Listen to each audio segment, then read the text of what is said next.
Welcome back, viewers. You're watching WION World is One. This is World DNA, the show that gets you ahead of the rest. I'm Shivan Chalna.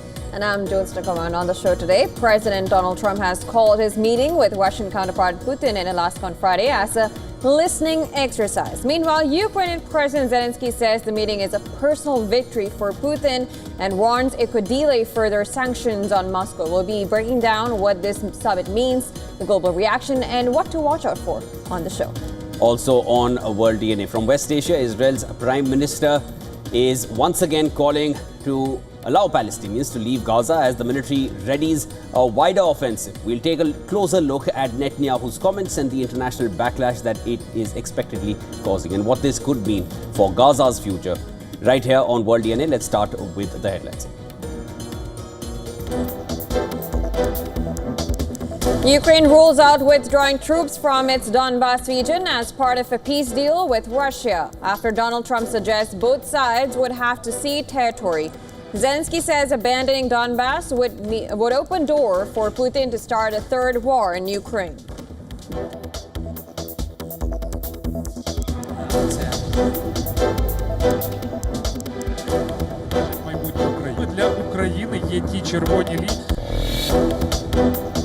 This is for the president to go and to get, again, a more firm and better understanding of how we can hopefully bring this war to an end. White House says Donald Trump's meeting with Vladimir Putin at Alaska is a listening exercise for the US president, and the goal for the summit is to walk away with a better understanding of how to end the war.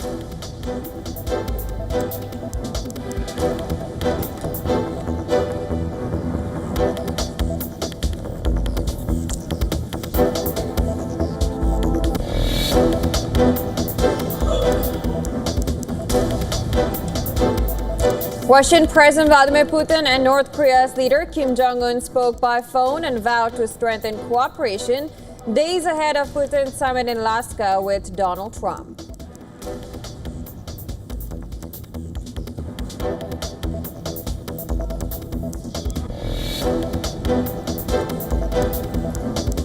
White House says 23 people arrested in Washington, D.C. after around 850 federal law enforcement officers were deployed in the city. Calls it only the beginning, as federal takeover of police department could last longer than 30 days.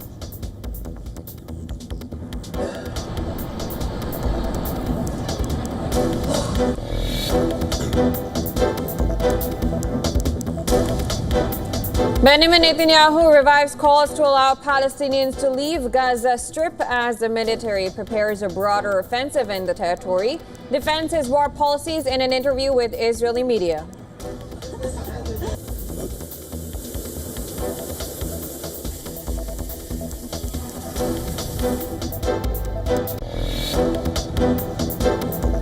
The Israeli Prime Minister calls on Iranians to take to the streets and demand accountability from their government as the country grapples with power and water shortages.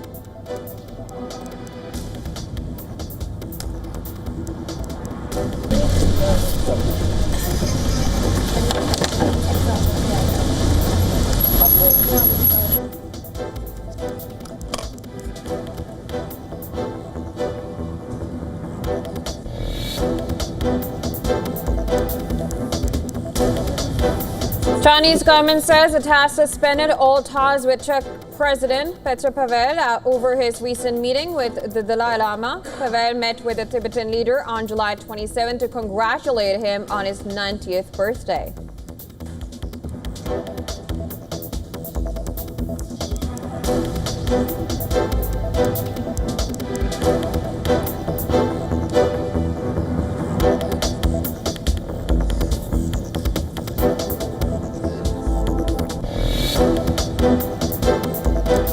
South Korea's former First Lady Kim Kyun-hee arrested over a range of charges including stock manipulation and corruption.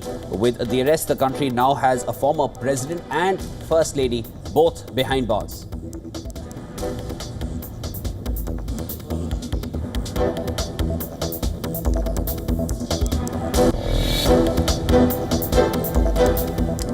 Wall Street hit record highs on Tuesday with the S&P 500 and Nasdaq surging after July inflation met expectations. Easing price pressure boosted hopes for a Fed rate cut next month, with markets pricing in nearly 89% odds.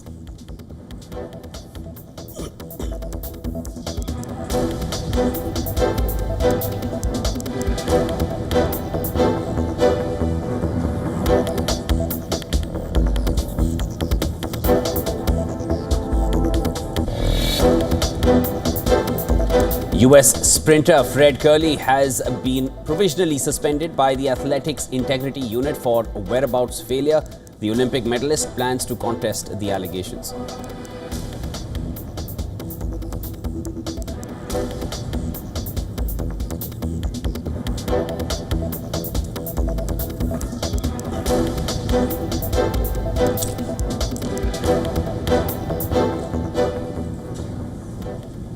Now, while Israel continues to pound Gaza, PM Benjamin Netanyahu has revived calls to allow Palestinians to leave the Gaza Strip.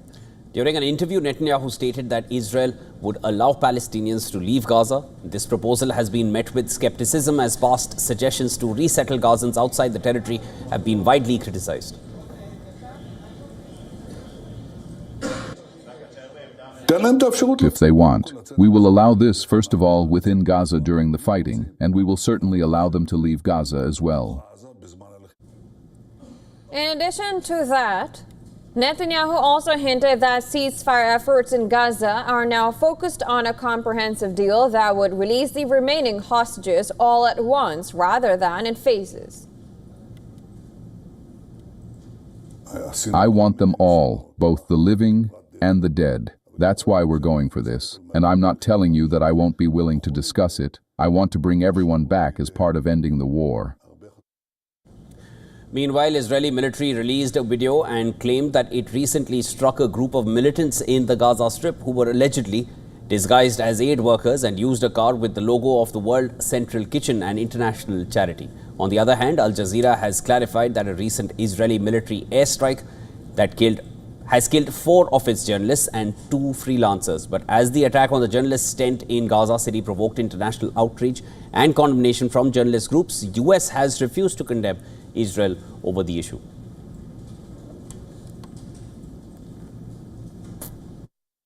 As we're dealing with a complicated, horrible situation, is that Hamas historically has had members who are embedded in society, including posing as journalists. In another development, Egypt has said that it is working with fellow mediators, Qatar and US, to broker a 60-day ceasefire and hostage release deal as part of a renewed push to end the Israel-Hamas war. We have a clear vision in Egypt. Now we are working on a deal on a ceasefire. As soon as we reach this ceasefire, we will host an international conference here in order to talk about early recovery and reconstructions of Gaza. Meanwhile, mothers of 4 Israeli hostages in Gaza visited Geneva for a private meeting with Spolarich, the president of the International Committee of the Red Cross. They also said that the end of the war is the only solution. Fighting is not a solution. The only solution to bring Nimrod and to hold the other of the hostages is only to end the war and sign a deal.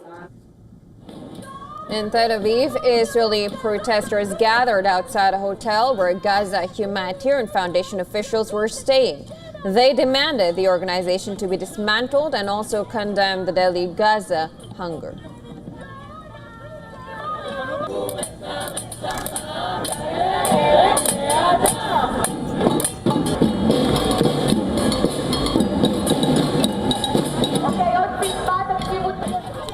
Along with that, Israeli former pilots and reservists of the Israeli Air Force also took out a rally in Tel Aviv outside the military headquarters, demanding the end of the war and the return of the hostages.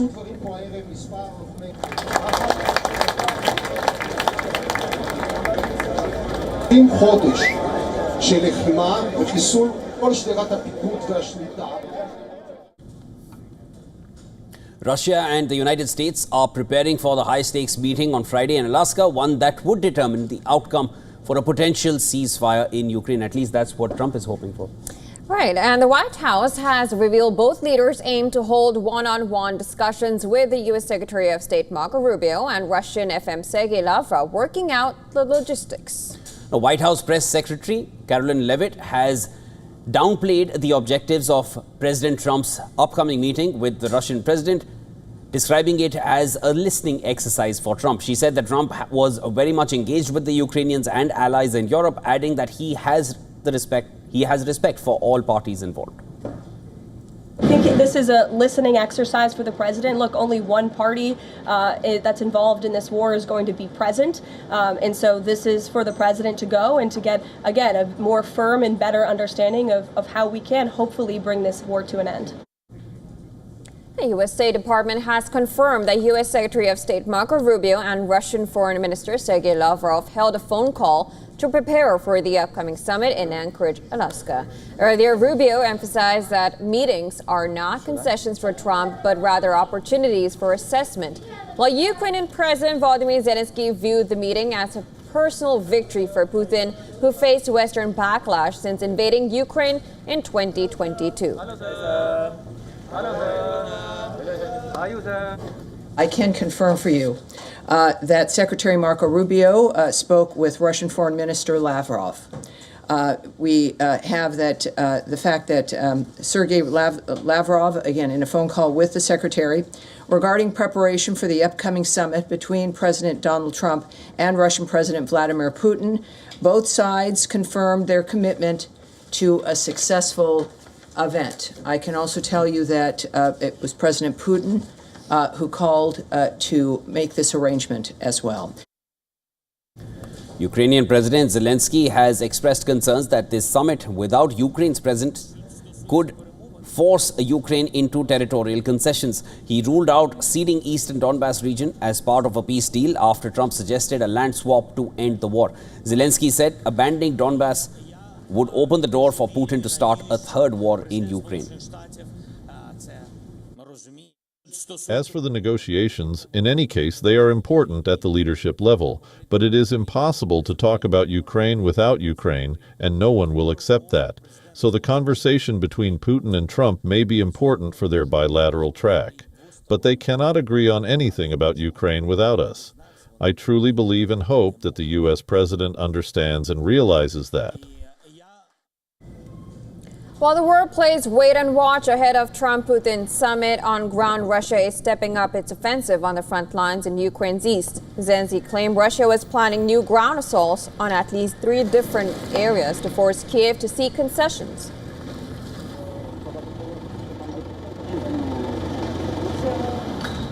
It's been 3 days since they started shelling us so heavily.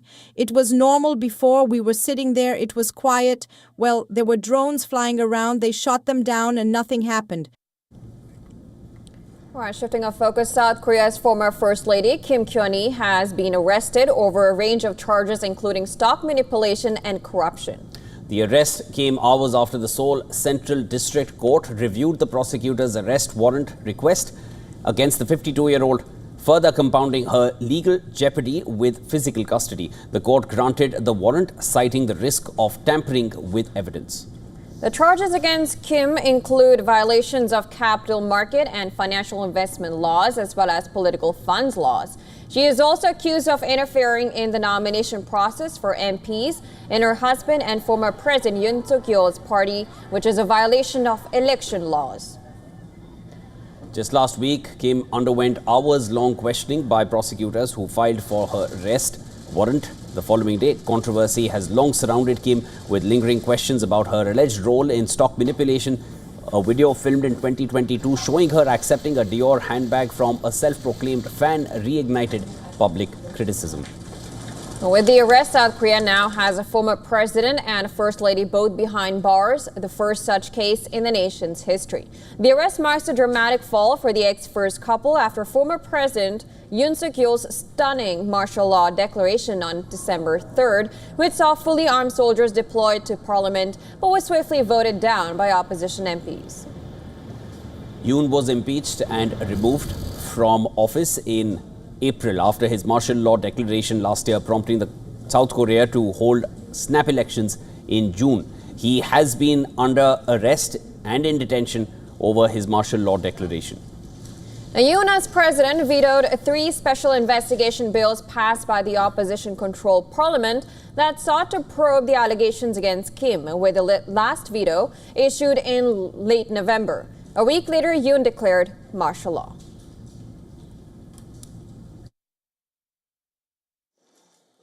실패한 계엄이 아니라 좀 얘기한다면은 저도. The world's 2 biggest economies have decided to pause their economic warfare. The U.S. made a surprising concession, a 90-day pause on tariffs for Chinese goods. Critics question that how President Trump can take on all other big and small economies, but when it comes to taming the dragon, he needs to think twice. Take a look at this next report to know more. Look at that. China, first row. China, 67%.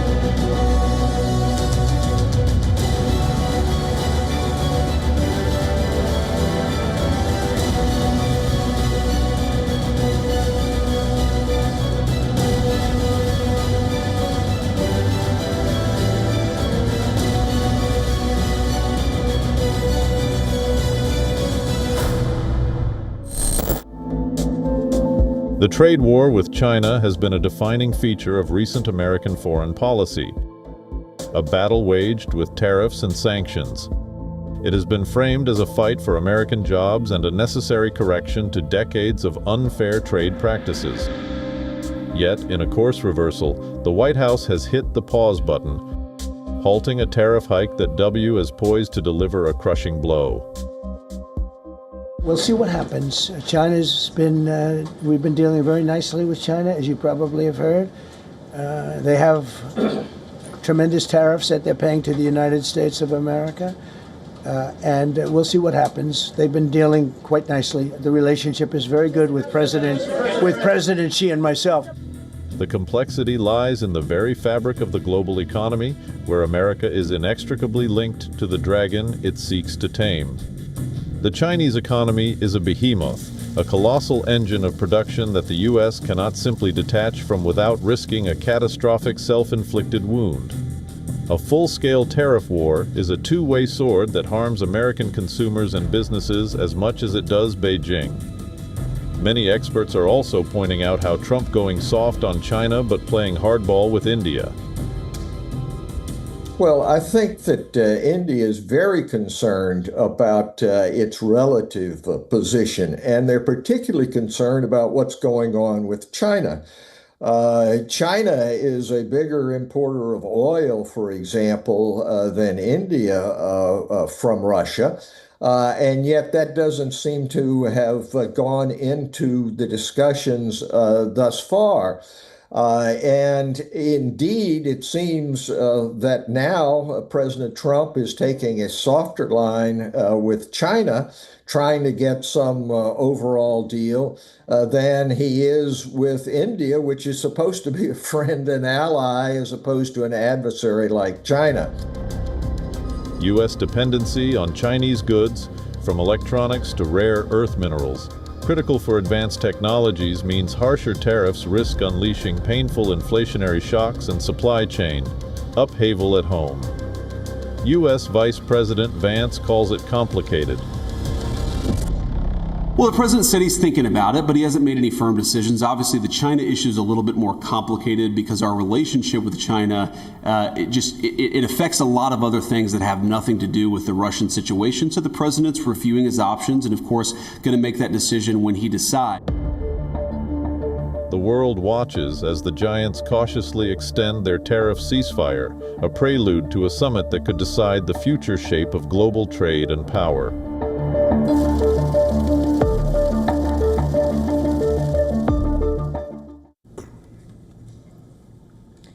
The White House has announced that as part of President Trump's large-scale law enforcement surge, around 850 officers and agents were deployed across Washington, D.C. last night. And this resulted in 23 arrests along with several additional contacts. Oval Office called it only the beginning.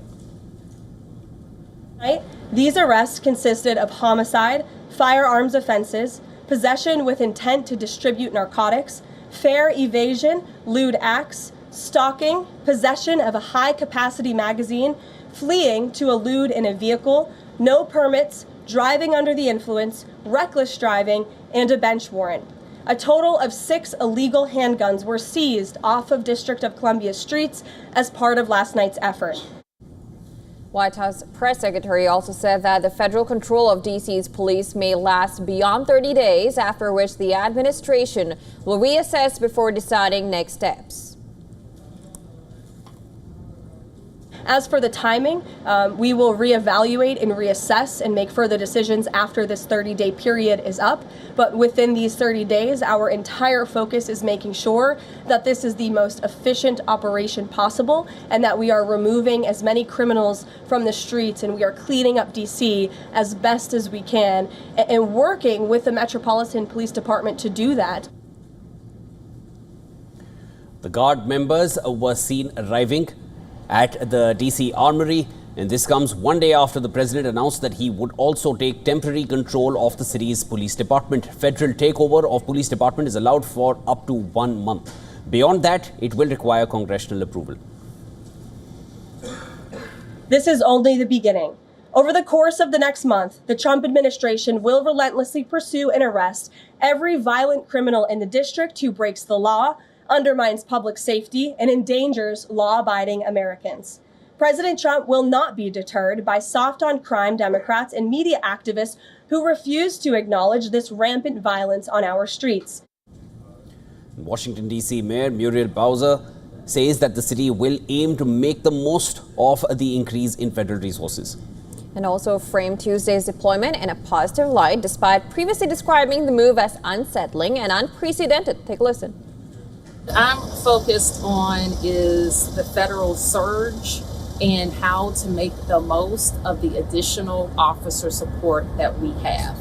We have the best in the business in MPD and Chief Pamela Smith to lead that effort and to make sure that the men and women who are coming from federal law enforcement are being well used, and that if there's National Guard here, that they're being well used. New York City Mayor Eric Adams also rejected U.S. President Donald Trump's suggestion that the federal government could take over the city's police department, saying crime was under control. And so if the White House wants to help us in what we're doing to continue our success, and if we can help other cities, municipalities, they may want to ask us to come in and help other cities. We're willing to go into other cities and help them as well. But we don't need anyone to come in and take over. Unlike National Guard units in other states, National Guards in the capital is always under presidential command and can be deployed without the consent of local government. Post-Commodus Act limits the use of military for domestic law enforcement, but the Justice Department has long held that this ban does not apply to the D.C. Guard. Now, this is not the first time that Trump has flexed his special powers. A federal trial is already underway in San Francisco, questioning whether his earlier deployment of National Guard troops to Los Angeles was even legal without the state governor's approval. Everything's always bad. And there is more on this from our correspondent Susan, who sends us this report from New York. In Washington, D.C., the first wave of National Guard troops began arriving this morning under President Trump's new federal crime control order. Camouflage vehicles rolled into the Capitol, and uniformed Guard members fanned out alongside D.C. police as part of a month-long crime emergency declared by the White House. Trump has taken temporary control of the Metropolitan Police Department, citing public safety concerns, despite the city reporting its lowest violent crime in decades, although that number is still very high. D.C. Mayor Muriel Bowser called the move unsettling, but said that she will cooperate, stressing that the local police chief remains in command. The federal forces wasted no time making arrests for homicide, gun charges, as well as fare evasion in the first hours, marking a rare federal takeover of city policing. Susan Tehrani reporting from New York for WION World is One. Well, time for a short break. On the other side of World with lots lined up. Taiwan's President Lai Ching-te is facing his lowest approval rating since taking office. Multiple polls show trust in his presidency is eroding. We'll get you the latest on the other side.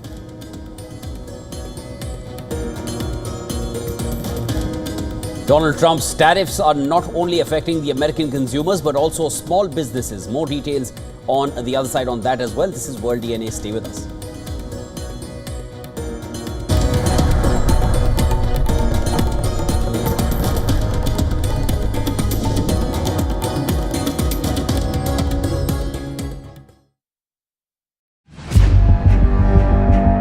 Where darkness hides behind every corner. Where the truth is stranger than fiction. A show that dives deep into the stories which shock and mystify. Unsolved murders. Psychopaths who defy explanation. International war crimes. And millions swindled in financial fraud. The victims, the accused, and the sinister plot. Prime Crime is your front row seat to darkness.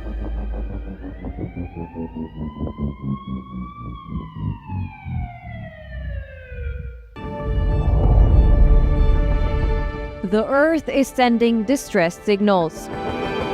Wildfires, droughts, and melting glaciers. Can we reverse the damage? Explore the harrowing effects of climate change.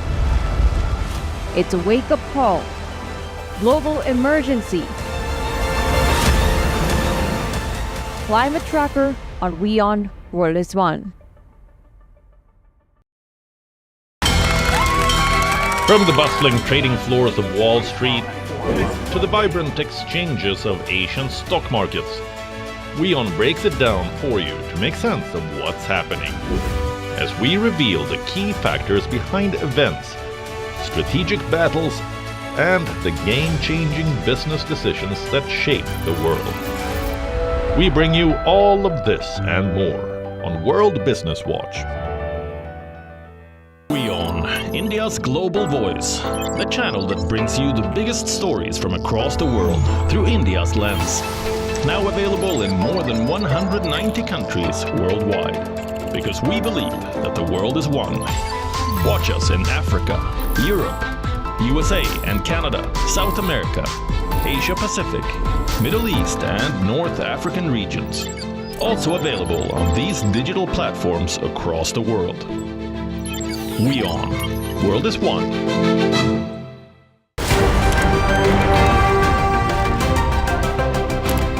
Ready to dive into your daily dose of news?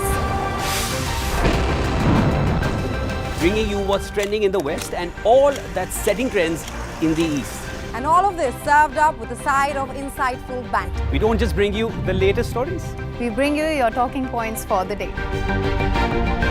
And while you do that, from the busy streets of New York, I will provide you with deeper insights on the developments through the course of the day in the U.S.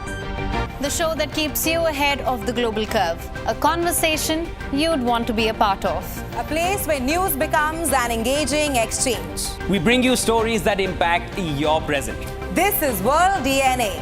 Join the conversation.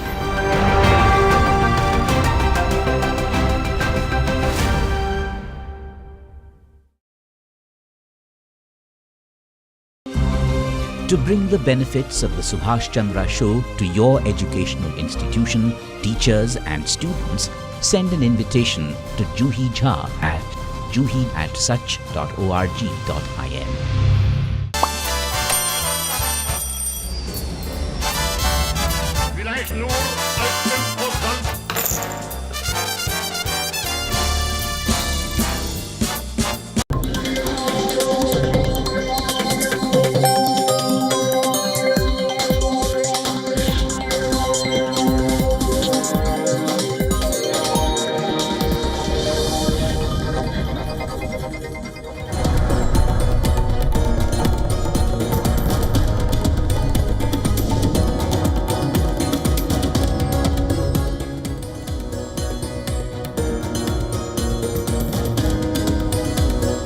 Welcome back, viewers. You're watching World DNA with Jyotsna. I'm Shivan. Lots more to discuss. Let's start with headlines.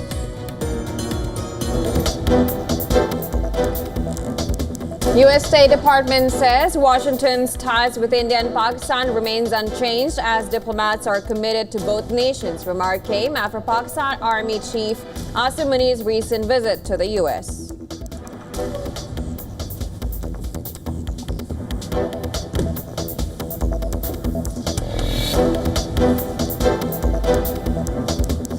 Ukraine rules out withdrawing troops from its Donbas region as part of a peace deal with Russia after Donald Trump suggests both sides would have to cede territory. Zelensky says abandoning Donbas would open the door for Putin to start a third war in Ukraine.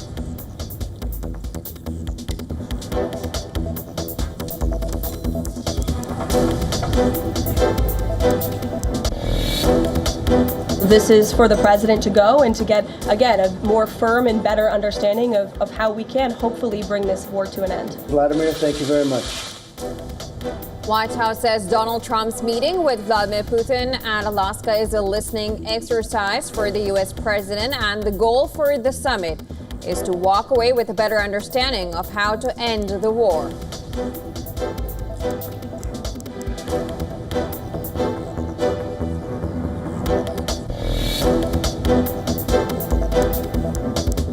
Russian President Vladimir Putin and North Korea's leader Kim Jong-un spoke by phone and vowed to strengthen cooperation days ahead of Putin's summit in Alaska with Donald Trump.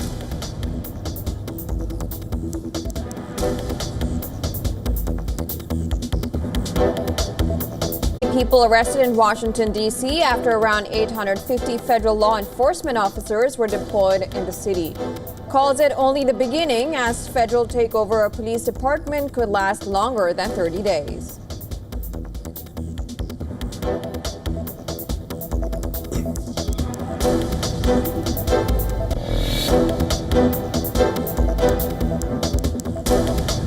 Benjamin Netanyahu revives calls to allow Palestinians to leave Gaza Strip as the military prepares a broader offensive in the territory. Defends his war policies in an interview with Israeli media.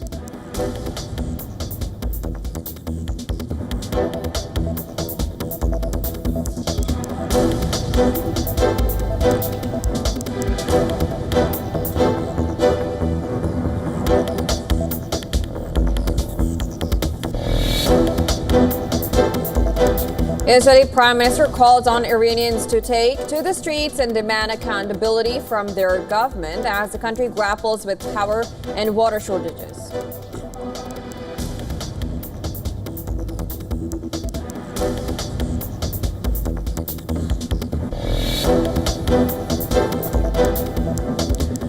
Trump is considering a lawsuit against Fed Chair Jerome Powell over a $2.4 billion renovation at the Fed's headquarters, calling the project mismanaged and overpriced, while renewing calls for interest rate cuts.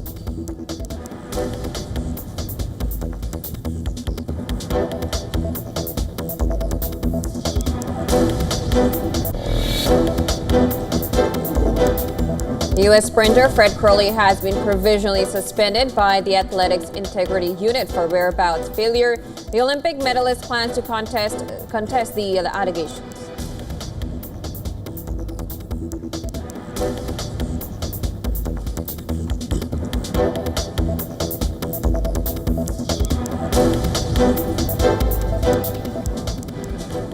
Taiwan's President Lai Ching-te is facing his lowest approval rating since taking office. Multiple polls show trust in his presidency is eroding. Also, dissatisfaction is surging and pessimism is dominating public sentiment. Now, according to the poll conducted by TVBS, Lai Ching-te's approval ratings have gone down to 28%. With 55% of the respondents dissatisfied with his performance. Now, this slump comes 1.5 years into his 5-year-long presidential terms. Lai Ching-te is facing one setback after another in the DPP's recall defeat. A new 20% U.S. tariff on Taiwanese goods, mismanagement of Typhoon Dana aftermath, and 5 straight months of negative cabinet ratings. TVB's figures show Lai's approval highest among those aged 60 and above, among those under 40s. Approval has dropped to just 20%, down 16 points from last year. On the economy, opposition and business leaders say the government failed to match lower tariff terms secured by South Korea and Japan. Only 32% of the respondents approve of his handling of tariff situation with the U.S. On the contentious second recall vote targeting 7 KMT lawmakers, only 24% support the move, while 58% oppose it. Taiwan is set to hold local body elections next year, with presidential elections slated to take place in 2028 and rising military pressure from China. DPP and Lai Ching-te are eyeing a tough political journey ahead.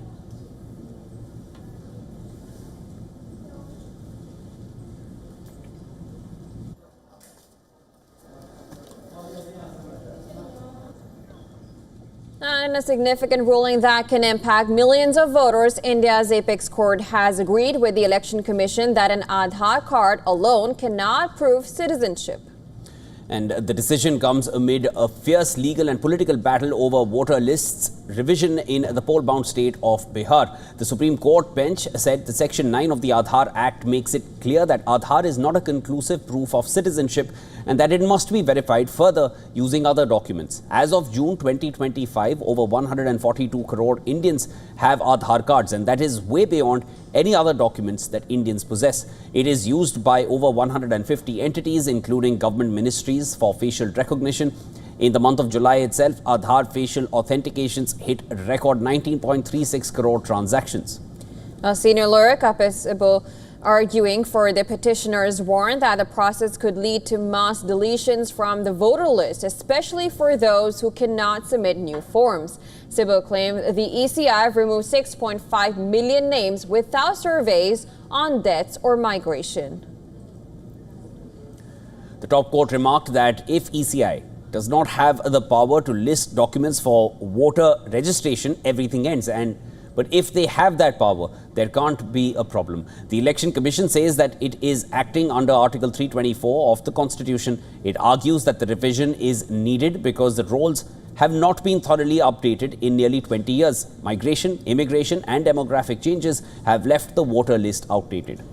Election Commission has issued the list of valid documents for voter registration. Failure to produce one of these documents can trigger suspicion of one being an illegal alien and invite cases under the Citizenship Act. Now, this legal and political hotspot could shape voter rolls and election outcomes. With lower birth registrations, high school dropout rates, and other socio-economic realities at play, people without valid documents are left with very little choices. The government's offices are flooded with the applications for valid documents. From legal to administrative front, the voter registration exercise is turning out to be an uphill task, with millions of people waiting to know if they will be allowed to vote. And there is little time left before the assembly elections in Bihar.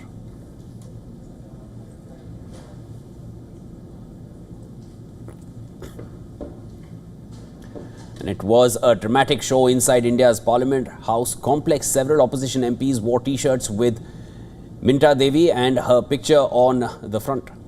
And 124 not printed on the back. Now, the MPs claim Minta Devi is a 124-year-old woman whose name has been found on the Bihar voters list for the first time.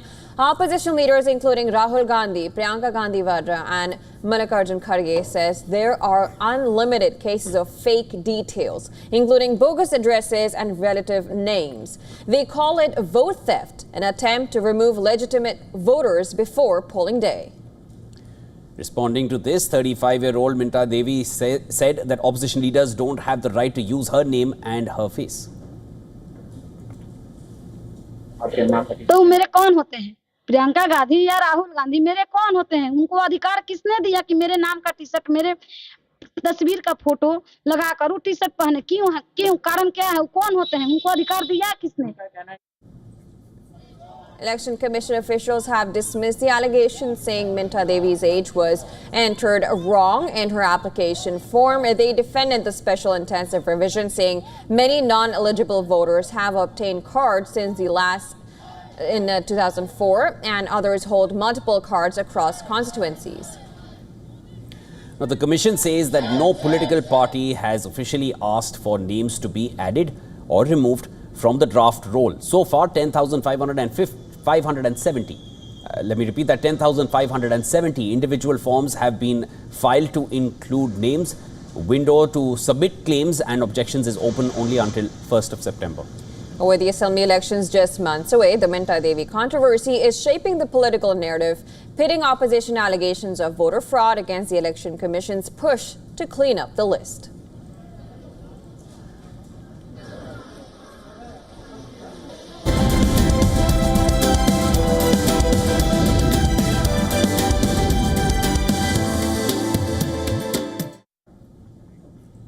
Well, it's not just American consumers who are set to pay for Donald Trump's trade war. Small U.S. companies are starting to get clobbered as well. Small businesses, who are critical to the U.S. economy as a source of more than half of its job creation. And the U.S. Chamber of Commerce estimated that this month the country has about 236,000 small business importers. These firms have fewer than 500 employees. In 2023, the goods they bought from abroad were worth more than $868 billion. These businesses face a combined annual tariff hit of $202 billion. They are finding it difficult to navigate all the red tape required to comply with the president's levies. For example, the latest tariffs, ranging from 10% to 50%, brought with them a need for business owners to increase customs bonds. These bonds are guarantees they must buy from surety providers to ensure the government receives its tariff revenue, other taxes, and any potential penalties. The legality of the tariff is yet another variable from the ongoing litigation.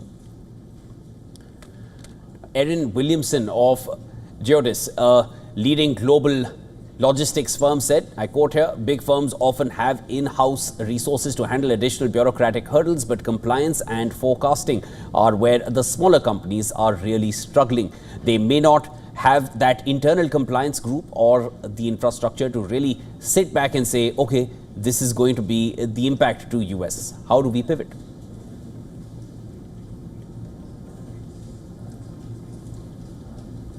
Prospective space tourists now have an additional payment method, and that's crypto.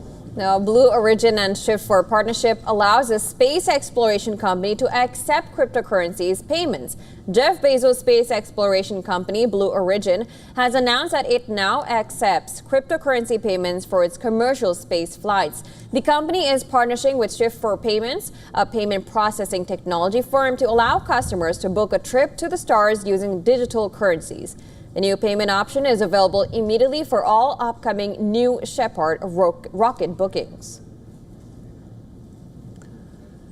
A range of major cryptos and stablecoins are being accepted. Customers can now use digital assets like Bitcoin, Ether, and Solana, as well as stablecoins such as USDT and USDC. Integration with leading crypto wallets like Coinbase and MetaMask, which gives customers the option to connect their wallets directly to secure payment. For wannabe astronauts, Blue Origin requires a deposit of $150,000 to start the booking process. Justin Sun, the founder of Tron, recently flew with Blue Origin on its 34th flight. Sun had won the seat in an auction with a $28 million bid. Now, Table Lauber, a CEO of Shift4, said, our mission has always been to revolutionize commerce by simplifying the transaction process, and we're thrilled to now extend that vision beyond Earth. Together with Blue Origin, we are making space accessible to explorers around the globe. He added, this partnership will enable adventurous travelers to book the adventure of a lifetime, no matter their preferred payment method, all with a simple, frictionless experience.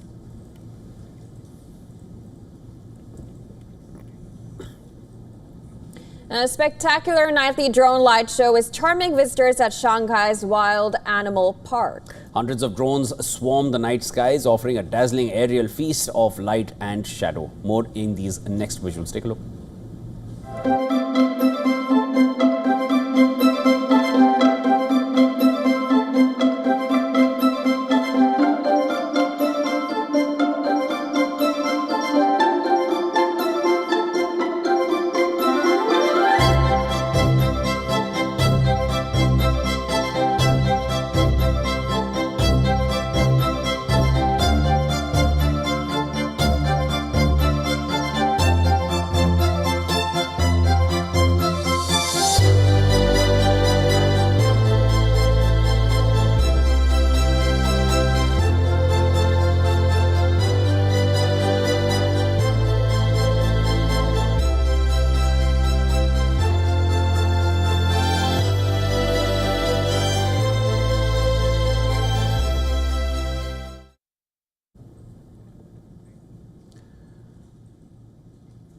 talk about loud snoring, restless sleep, and of course, consequential daytime sleepiness.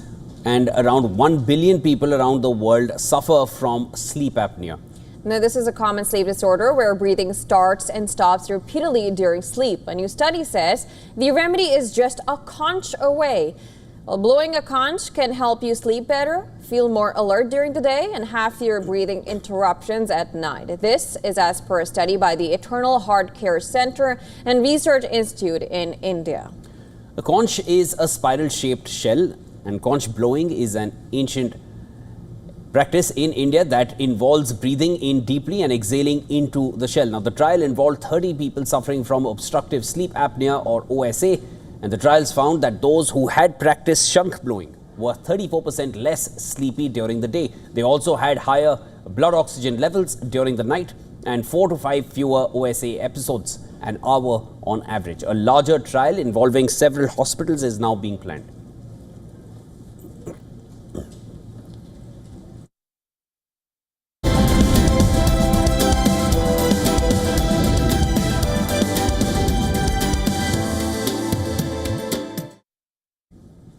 A 9-time Grand Slam champion Monica Seles has revealed she has myasthenia gravis. This is a chronic neuromuscular disease.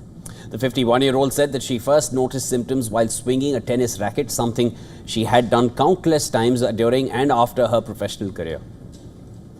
When I would be playing with some kids or, family members and I would miss a ball, I was like, yeah, I see 2 balls. These are obviously symptoms that you can't ignore.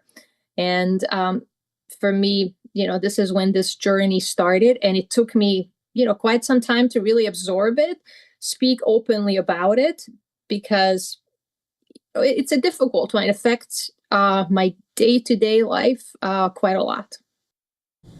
Seda said that she was diagnosed with the disease 3 years ago and is speaking publicly about it for the first time to raise awareness. She won her first major trophy at the age of 16 at the 1990 French Open.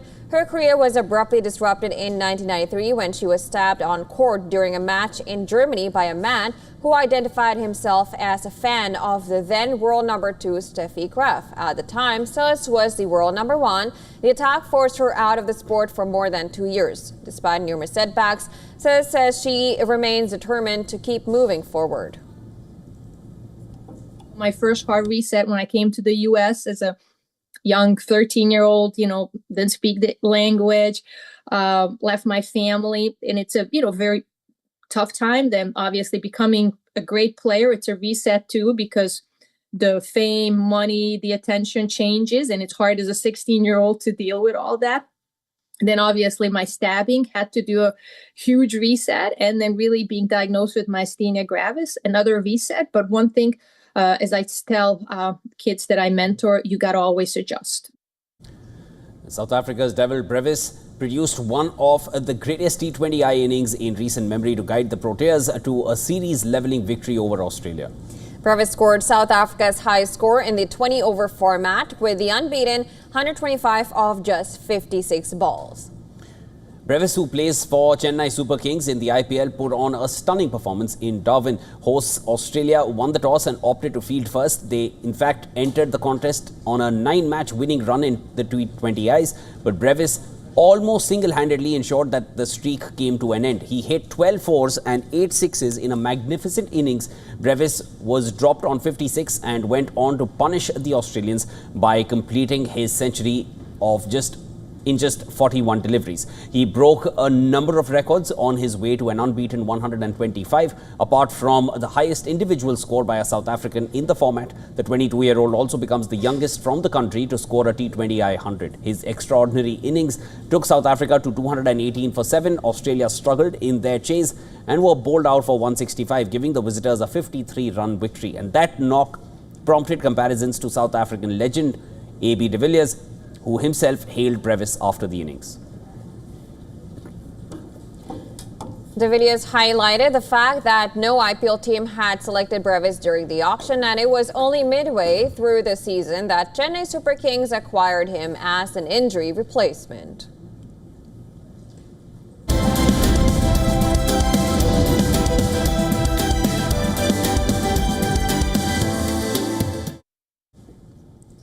And a groundbreaking move for Indian streaming, Netflix is set to premiere its new espionage thriller series Saare Jahan Se Acha on August 13th. Well, the series, which stars Pratik Gandhi, Tilotma Shome and Sunny Hinduja, promises a deep dive into the world of India's intelligence community. Unlike typical high-octane spy films, the show focuses on the quiet courage and unwavering resilience of agents who operate in the shadows. The show's narrative, as described by Netflix, is a tribute to the sharp minds who protect the nation from behind the scenes, where victories are not seen but are always felt. The series marks a significant moment for Indian content on Netflix as it highlights the increasing demand for sophisticated and nuanced storytelling. With a cast of acclaimed actors known for their powerful performances, including Gandhi, who gained widespread recognition for his role in Scam 1992, expectations are high. The show is poised to be a dramatic and thrilling addition to Netflix's offerings, captivating audiences with a tale of wits, tradecraft, and patriotism. The series is being hailed as a fresh take on spy genre, moving beyond the usual tropes to explore the psychological and emotional toll of a life dedicated to national security.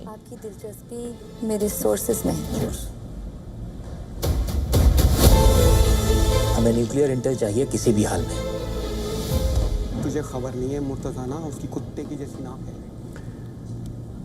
Better Call Saul actor Bob Odenkirk, who launched sequel Nobody 2 in Hollywood.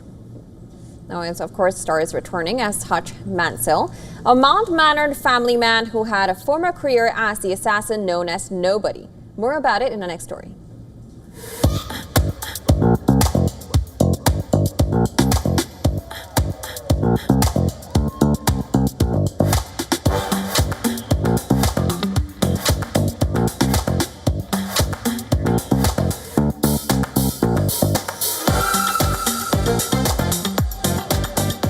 Well, I think the Nobody films start with drama and action, and then comedy is second.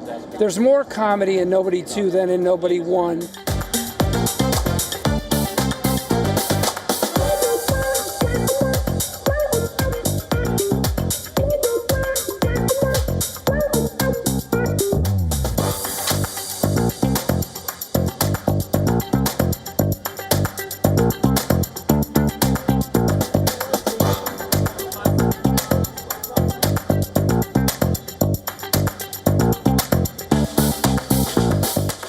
If I have my poll in the studio, I would say, hey, why don't you make the title Nobodies? But like, you know, obviously I'm nobody, so you know, like so. In the end, I said, like, all right, Nobody 2 sounds sensible, like, you know. But you know what? If there's a third film, I demand a bunch of nobody.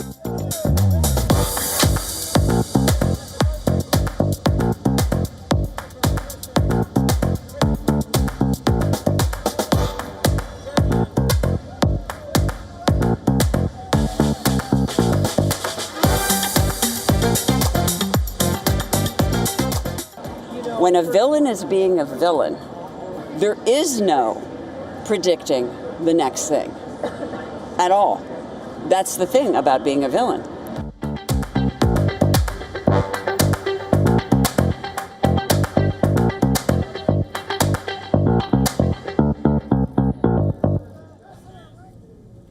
Well, that's all on World DNA today, and we'll take a short break. Just before we go, here's a look at all the climate stories making headlines across the world. Stay tuned, you're watching WION The World.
From the bustling trading floors of Wall Street to the vibrant exchanges of Asian stock markets, WION breaks it down for you to make sense of what's happening, as we reveal the key factors behind events, strategic battles, and the game-changing business decisions that shape the world.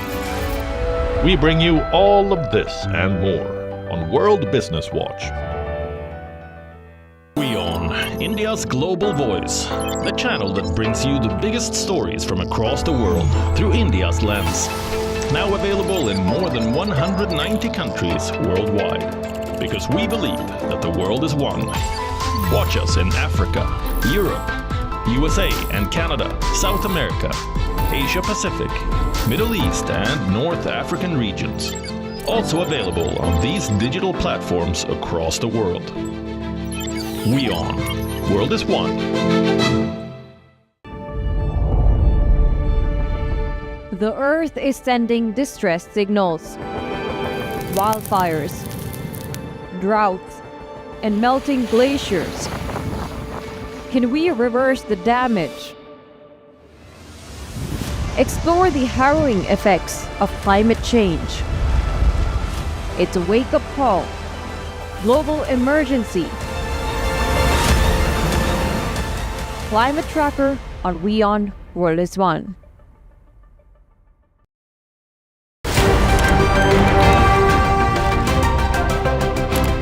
Ready to dive into your daily dose of news? Bringing you what's trending in the West and all that's setting trends in the East. And all of this served up with a side of insightful banter. We don't just bring you the latest stories. We bring you your talking points for the day. And while you do that, from the busy streets of New York, I will provide you with deeper insights on the developments through the course of the day in the U.S. The show that keeps you ahead of the global curve. A conversation you'd want to be a part of. A place where news becomes an engaging exchange. We bring you stories that impact your present. This is World DNA. Join the conversation.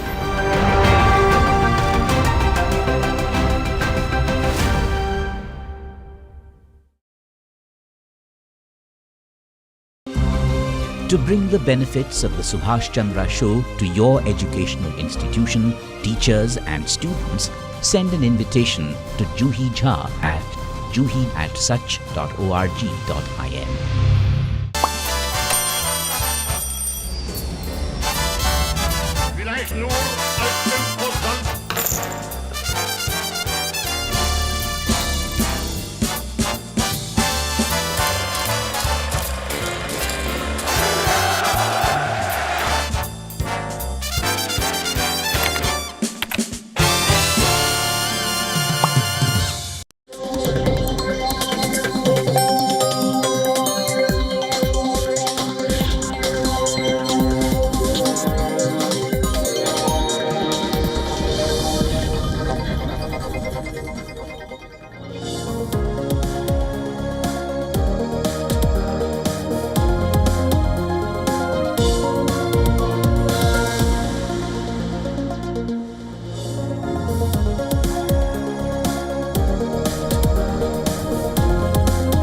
Hello and welcome back. Thanks for staying with us. You are watching WION World is One. I'm Jyotsna Kumar. Let's begin with the headlines.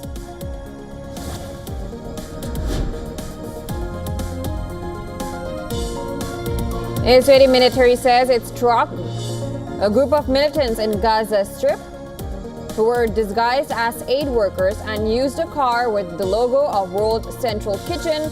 Army says it carried out airstrike after confirming with the charity.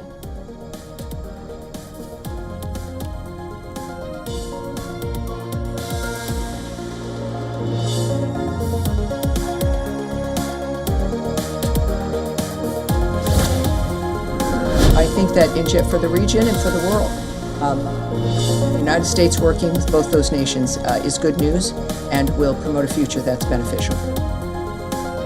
U.S. State Department says Washington's ties with India and Pakistan remains unchanged as diplomats are committed to both nations. Remark came after Pakistan Army Chief Asim Munir's recent visit to the U.S.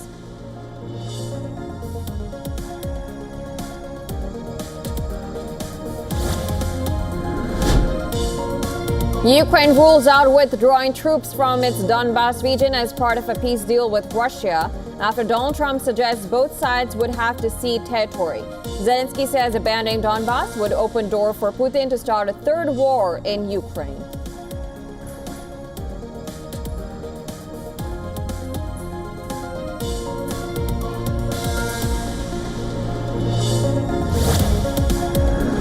This is for the president to go and to get, again, a more firm and better understanding of how we can hopefully bring this war to an end. Vladimir?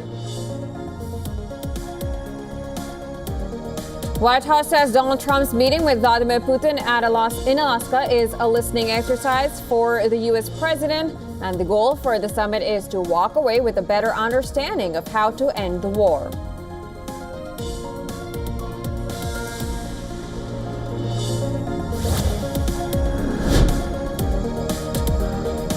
Russian President Vladimir Putin and North Korea's leader Kim Jong-un spoke by phone and vowed to strengthen cooperation days ahead of Putin's summit in Alaska with Donald Trump.